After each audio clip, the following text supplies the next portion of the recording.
बिस्मिल्लाहिर्रहमानिर्रहीम। देखिए, oligospermia, azoospermia या फिर इसी तरीके से एस्थेनोस्पर्मिया, टेराटोस्पर्मिया, ये सारी ऐसी कंडीशंस हैं कि जिसमें इनफर्टिलिटी का शिकार होता है लोग।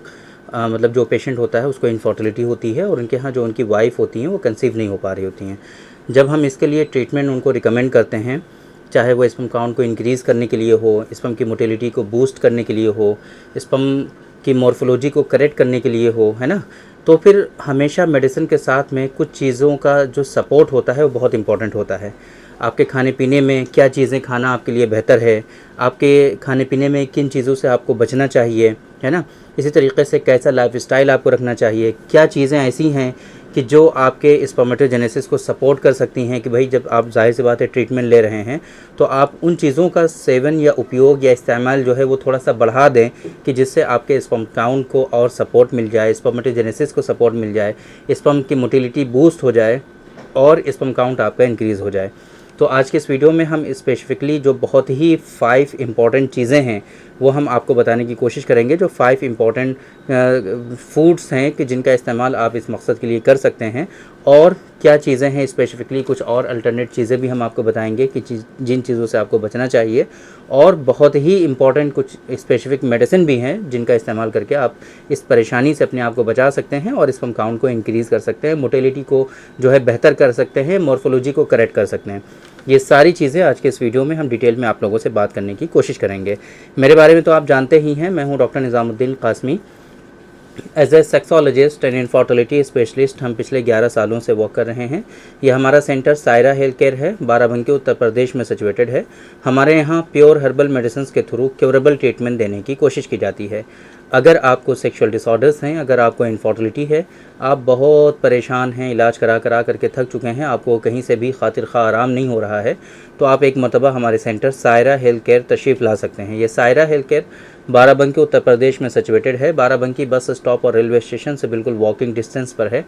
आप आराम से टहलते हुए हमारे यहाँ सायरा हेल्थ केयर तशरीफ़ ला सकते हैं। अगर आप दूर हैं, किसी दूसरी कंट्री में हैं, अभी आपके लिए हमारे यहाँ आना मुमकिन नहीं है, तो आपके लिए हमारे यहाँ ऑनलाइन कंसल्टेशन की फैसिलिटी अवेलेबल है, जिसके लिए हमारी वेबसाइट है www.sairahealthcare.com। इस वेबसाइट पर विज़िट करके आप दुनिया के किसी भी कोने से अपना अपॉइंटमेंट शेड्यूल कर सकते हैं और आप डायरेक्टली हमसे कंसल्ट कर सकते हैं। तो स्पर्म काउंट को इंक्रीज़ करना, पहले नंबर पे आपको ये समझना होगा कि स्पर्म काउंट आपका क्यों डिक्रीज़ होता है या स्पर्म काउंट आपका क्यों ज़ीरो हो जाता है। बहुत तरह के इश्यूज़ होते हैं, बहुत तरह के कॉजेज़ होते हैं, और इवन एज़ोस्पर्मिया जो होता है ये भी बहुत तरह का होता है। तो सबसे पहले नंबर पे आपको कोशिश ये करनी है कि जब आप ट्रीटमेंट इसका ले रहे हैं, सिर्फ स्पर्म काउंट को बढ़ाने के लिए कभी भी आपको ट्रीटमेंट रिक्वायर्ड नहीं होता है। बहुत मरतबा अंडरलाइन कॉजेज़ होते हैं कि जिनको डायग्नोज करना, उनको आइडेंटिफाई करना और उन कॉजेज़ को रिमूव करना, आपके बॉडी से उन कॉजेज़ को रिमूव करना या एटलीस्ट उनको मैनेज करना, ये बहुत इंपॉर्टेंट होता है। अगर बहुत मरतबा ऐसा होता है कि आप जो काउंट बढ़ाने की मेडिसिन ले रहे होते हैं, मॉर्फोलॉजी को करेक्ट करने की मेडिसिन ले रहे होते हैं, या फिर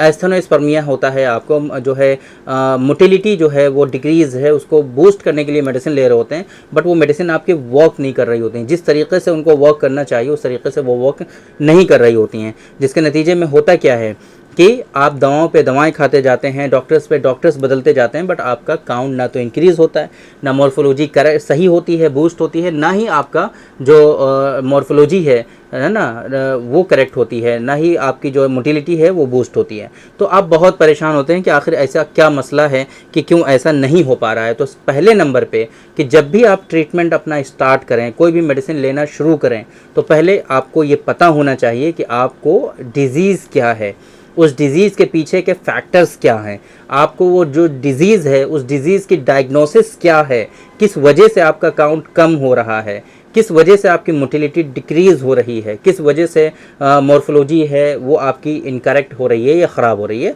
ये सारी चीज़ें आपको पता होनी चाहिए और उसके बाद उसका जो प्रॉपर ट्रीटमेंट है, उसूल इलाज है, लाइन ऑफ ट्रीटमेंट जिसको हम लोग कहते हैं, उसको फॉलो करके आपको ट्रीटमेंट लेना चाहिए। और उसके बाद जो चीज़ें हम आज की इस वीडियो में आपको बताने जा रहे हैं उन चीज़ों को आपको फॉलो करना चाहिए ताकि आपको कामयाबी मिले, ताकि आपकी जो बीमारी है वो ठीक हो सके, ताकि आपका काउंट इंक्रीज़ हो सके, मोटिलिटी बूस्ट हो सके, मॉर्फोलॉजी करेक्ट हो सके। ये चीज़ें आपको इस तरीके से फॉलो करनी होती हैं।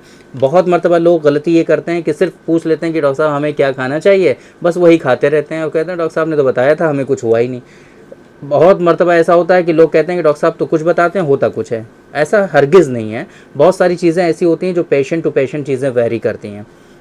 कुछ पेशेंट में कुछ होता है, आपको तो सिर्फ सिंपली एक चीज़ नज़र आती है ना, जो परेशानी आपको हो रही होती है, सिर्फ वो परेशानी आप जानते हैं, बट उसके आगे की पीछे की जो कहानी है उसके बारे में आपको पता नहीं होता और आप इन जनरल सारी चीज़ों के बारे में समझते हैं। बहुत सारे लोग ऐसे हैं जो कांटेक्ट करते हैं, डॉक्टर साहब आपने एक वीडियो में एक मेडिसिन के बारे में बताया था, हम चाहते हैं वही मेडिसिन ले लें, आपने उसमें बहुत सारी चीज़ें बताई थी और ठीक हो जाए। और उनकी एज है 60 साल।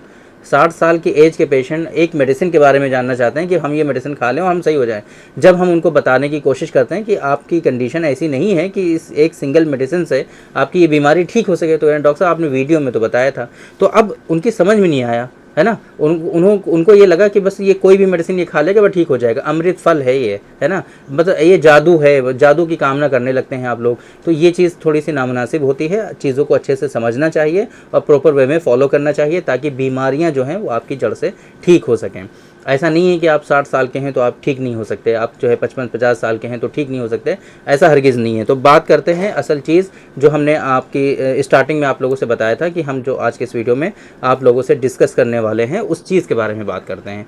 तो इम्पॉर्टेंट चीज़ क्या है, सबसे पहले कि डायग्नोसिस करना, प्रॉपर वे में आइडेंटिफाई करना कि क्या कॉज है, क्या इश्यूज़ हैं, क्या बीमारी है, उसको जब पता चल गया तो प्रॉपर वे में आप उसका ट्रीटमेंट ले रहे हैं, आप उसको फॉलो कर रहे हैं। बाकी कुछ इंपॉर्टेंट चीज़ें हैं जो हम आपको बता दे रहे हैं, आप साथ में उन चीज़ों का इस्तेमाल और सेवन जो है बढ़ा देंगे तो इंशाल्लाह स्पर्म काउंट वगैरह तेज़ी के साथ आपका इंक्रीज़ हो जाएगा। तो इसमें पहले नंबर पे आता है वॉलनट्स, है ना। Omega 3 fatty acid rich food है वॉलनट्स, है ना। जब आप इसका इस्तेमाल करते हैं और फैटी एसिड है, जाहिर सी बात है, तो ये एंटीऑक्सीडेंट भी है बहुत अच्छा। वॉलनट जो है ये आपके स्पर्म काउंट को सपोर्ट करता है, मोटिलिटी को बेहतर बनाता है और मॉर्फोलॉजी को करेक्ट करता है। तो वॉलनट का इस्तेमाल ऐसी कंडीशन में ऐसे पेशेंट के लिए काफ़ी हद तक काफ़ी अच्छा बेहतर साबित होता है। दूसरे नंबर पे पंपकिन सीड्स जो हैं, है ना, जो जिसके अंदर जिंक का इस्तेमाल, जिंक जो है काफ़ी मकदार में पाया जाता है। जिंक जो है काफ़ी अच्छा होता है आपके स्पर्म की काउंट को बेहतर करने के लिए और टेस्टोस्टेरॉन को इंक्रीज़ करने के लिए। और जाहिर सी बात है टेस्टोस्टेरॉन जो है वो कहीं ना कहीं आपके स्पर्म काउंट को बूस्ट करने में काफ़ी ज़्यादा हेल्पफुल साबित होता है। तो जिंक जो है रिच फूड होते हैं उनका इस्तेमाल, और स्पेशली ये जो पंपकिन सीड्स हैं इनका इस्तेमाल आप इस मकसद के लिए कर सकते हैं। इसी तरीके से फैटी फ़िश जो होती हैं, मछलियाँ जो होती हैं, फैटी मछलियाँ, आप उनका इस्तेमाल कर सकते हैं। इसमें ओमेगा 3 फैटी एसिड के साथ साथ में विटामिन B12 जो है काफ़ी मकदार में पाया जाता है कि जिसके इस्तेमाल करने से आपके अंदर जो है ओमेगा 3 फैटी एसिड और विटामिन B12 जो है वो इंक्रीज़ होगा और ये काफ़ी ज़्यादा हेल्पफुल होते हैं, बेनिफिशियल होते हैं स्पर्म काउंट को बढ़ाने के लिए और स्पर्म की हेल्थ को मेंटेन रखने के लिए, स्पर्म प्रॉपर वे में फंक्शन करें, इसके लिए काफ़ी ज़्यादा इंपॉर्टेंस रखते हैं ये चीज़ें। इसी तरीके से साइट्रस फ्रूट्स जो होते हैं जिनमें विटामिन C काफ़ी मकदार में पाया जाता है, उसका इस्तेमाल भी काफ़ी हद तक बेहतर होता है ऐसी कंडीशन में। और उस मकसद के लिए आप जो है लेमन का इस्तेमाल कर सकते हैं, ऑरेंज का इस्तेमाल कर सकते हैं, ग्रेप्स का इस्तेमाल कर सकते हैं। ये चीज़, इन चीज़ों में आपका जो है विटामिन C काफ़ी कसीर मकदार में पाया जाता है। और विटामिन C जाहिर सी बात है एंटीऑक्सीडेंट होता है, तो आपका जो रेडिकल डैमेज होते हैं आपके स्पर्म में उनसे ये प्रोटेक्ट करता है और स्पर्म काउंट को बूस्ट करने में और कंसंट्रेशन में कहीं ना कहीं आपका जो है काफ़ी हद तक बेनिफिशियल ये चीज़ें साबित होती हैं। इसी तरीके से डार्क चॉकलेट के बारे में हम अक्सर बताते रहते हैं, एल-आर्जिनिन उसके अंदर काफ़ी मकदार में पाया जाता है। और एल-आर्जिनिन जो है ये अमाइनो एसिड्स होते हैं जो इंक्रीज़ करने में, स्पर्म काउंट को इंक्रीज़ करने में, वॉल्यूम और मोटिलिटी को बेहतर करने में काफ़ी हद तक फ़ायदेमंद साबित होता है। तो ये कुछ चीज़ें हैं इंपॉर्टेंट कि मेडिसिन के साथ में प्रॉपर ट्रीटमेंट फॉलो करने के साथ साथ में अगर आप इन चीज़ों को भी साथ में इस्तेमाल कर लेंगे, इन चीज़ों को भी फॉलो कर लेंगे तो स्पर्म काउंट को बूस्ट होने में काफ़ी हद तक आपको जो है बेनिफिट होगा और स्पर्म काउंट तेज़ी के साथ इंक्रीज़ हो जाएगा। कुछ एडिशनल चीज़ें भी हम आपको बता देते हैं, जैसे टोमेटोज़ हैं, आप इसका भी इस्तेमाल कर सकते हैं, स्पाइनच का इस्तेमाल कर सकते हैं, कुछ चीज़ें हैं जिनसे आपको बचना चाहिए, है ना? जैसे कि जंक फूड है, ड्राई फ्रूट है, जंक फूड्स हैं आपके, और इसी तरीके से चाइनीज़ फूड हैं, जो है प्रोसेस्ड जो है फूड्स वगैरह होते हैं, है ना? इसी तरीके से सोया वगैरह हैं, इन चीज़ों से आपको अपने आप को बचाना है। अल्कोहल कंज्यूम नहीं करना है, स्मोकिंग नहीं करनी है, आपको जो है टोबाको वगैरह का इस्तेमाल जो है बिल्कुल ना के बराबर होना चाहिए इसमें। ये सारी चीज़ें आपको फॉलो करते रहना है, और साथ में कोशिश ये करनी है कि हेल्दी लाइफस्टाइल आपको मेंटेन रखना है। अर्ली मॉर्निंग उठना है, मॉर्निंग वॉक करना है, कुछ एक्सरसाइजेस करनी है, स्ट्रेस फ्री रहना है, रिलैक्स रहने की कोशिश करनी है, और इसी तरीके से कुछ जो सप्लीमेंट्स आते हैं इस मकसद के लिए, उनका भी साथ में आपको इस्तेमाल ज़रूर करना चाहिए, ताकि आप ट्रीटमेंट भी प्रॉपर ले रहे हैं, मेडिसिन भी ले रहे हैं, ये चीज़ें भी फॉलो कर रहे हैं, लाइफस्टाइल भी अच्छा रख रहे हैं, तो थोड़ा सा और सप्लीमेंट वगैरह भी यूज़ करें ताकि स्पर्म काउंट तेज़ी के साथ आपका इंक्रीज़ हो सके। और इस मकसद के लिए स्पर्मोजेनिक पाउडर जो है वो हाईली इफेक्टिव होता है। स्पर्मोजेनिक पाउडर का इस्तेमाल आप इस मकसद के लिए कर सकते हैं। बहुत सारे सेक्सुअल इश्यूज़ और इनफर्टिलिटी से रिलेटेड इश्यूज़ में स्पर्मोजेनिक पाउडर का इस्तेमाल हाईली इफेक्टिव होता है, और ये काफ़ी हद तक इन चीज़ों में जो है क्योर करता है, जो डिजीज़ होती हैं उनको ठीक कर देता है। स्पर्मोजेनिक पाउडर का लिंक आपको इस वीडियो के डिस्क्रिप्शन में मिल जाएगा, वहाँ पर आप क्लिक करके सारी इन्फॉर्मेशन इसके बारे में हासिल कर सकते हैं कि ये भाई कहाँ से आप मिल सकता है, इसके बेनिफिट्स क्या है, इसके इंग्रेडिएंट्स क्या हैं, डोजेस क्या हैं, MRP क्या है, और वहीं से आप इस मेडिसिन का ऑर्डर करके भी अपने यहाँ मंगा सकते हैं। तो उम्मीद करते हैं कि आज के इस वीडियो में जो इन्फॉर्मेशन हमने आप लोगों को डिलीवर करने की कोशिश की है वो आप लोगों को ज़रूर समझ में आई होगी, और आज के इस वीडियो से आप लोगों को ज़रूर फ़ायदा हुआ होगा। तो थैंक यू वेरी मच, बहुत बहुत शुक्रिया आपका। आज के इस वीडियो में इतना ही। इंशाल्लाह कल फिर मुलाकात होगी आपसे एक दूसरी वीडियो में, हम डिस्कस करेंगे आपसे एक दूसरे टॉपिक पर। तब तक के लिए आप हमें इजाज़त दीजिए। अस्सलाम वालेकुम।